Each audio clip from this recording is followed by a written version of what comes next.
Denise Pardon from Harrisville. I'm not going to get into all the specifics that everybody's done a fabulous job with tonight. Well, most people, except for the back corner.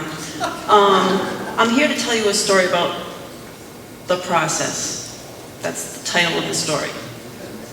Once upon a time, a giant, wealthy, money-hungry bully came to town.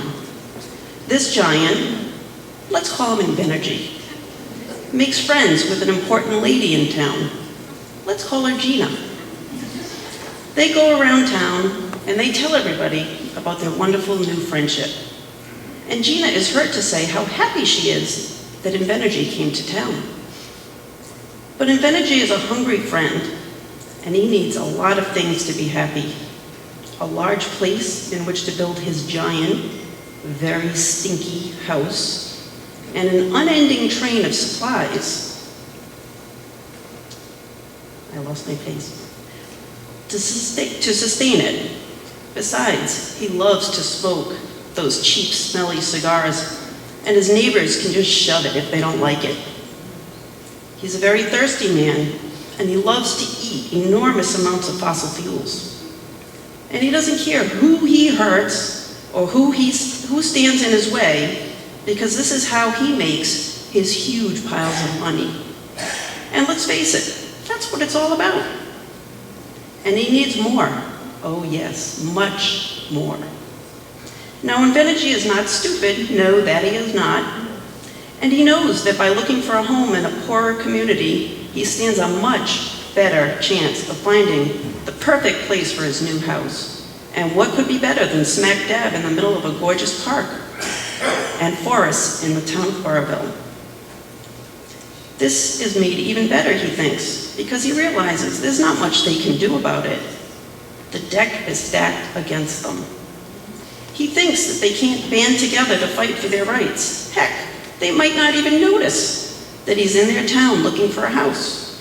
They're not too bright, he thinks, and he'll be able to convince those dopes that it's actually a good thing for them. But boy, was he wrong. So his friend Gina tells him that in order to buy a house in Burrville, he needs to fill out an application because, well, that's the process. She even tries to calm the townspeople down and comes to visit them. She might even be expecting it to work. She listens to everyone tell their stories, and I think she actually was surprised at the heart and soul of the townspeople. And their knowledge was impressive. I truly believe she was moved. But that was so long ago, and things fade from memory and time. So Invenergy puts together a team of lawyers to jump over the hurdles set before him so he can just get back to building his dream house for the lot he finds to be so perfect for his purposes. But the process bores him. It feels like homework.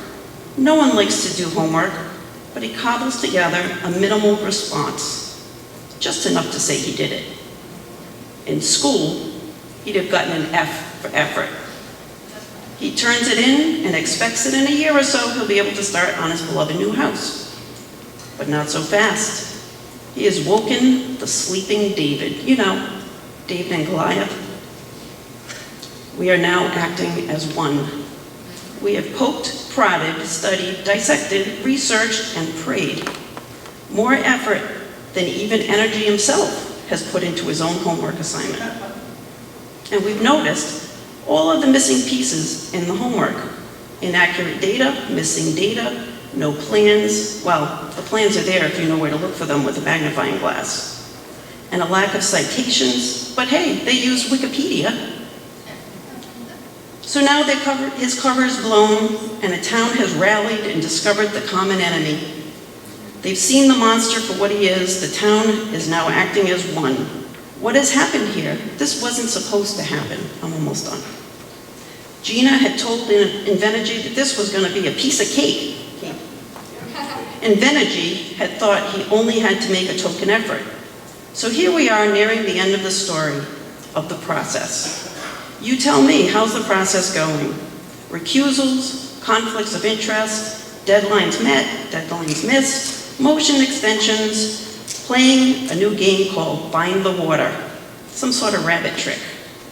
Rules for the victims? Yes, victims. that don't apply to the applicant. Listening to all of the information, studying and arguing our points, then the water game changes after our voices can no longer be heard, because the hearings will be over. So here's the moral of the story. If this new suitor wants to live here but cannot treat the process, and more importantly, the residents of Burrville and Rhode Island, with enough respect to provide honest answers, the whole truth and nothing but the truth, so help them God, with fulfilling basic requirements such as, well, presenting plans for the plant.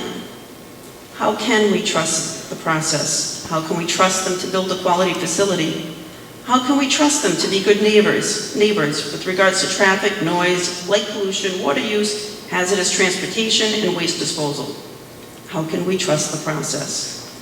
I, as well as the many people speaking before you and the many other boards and commissions, are not dopes.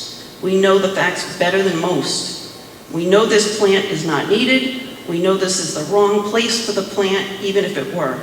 And we cannot trust the process. It's too important when faced with Goliath. I've never wanted to be more wrong than today. Please give us a happy ending to my story.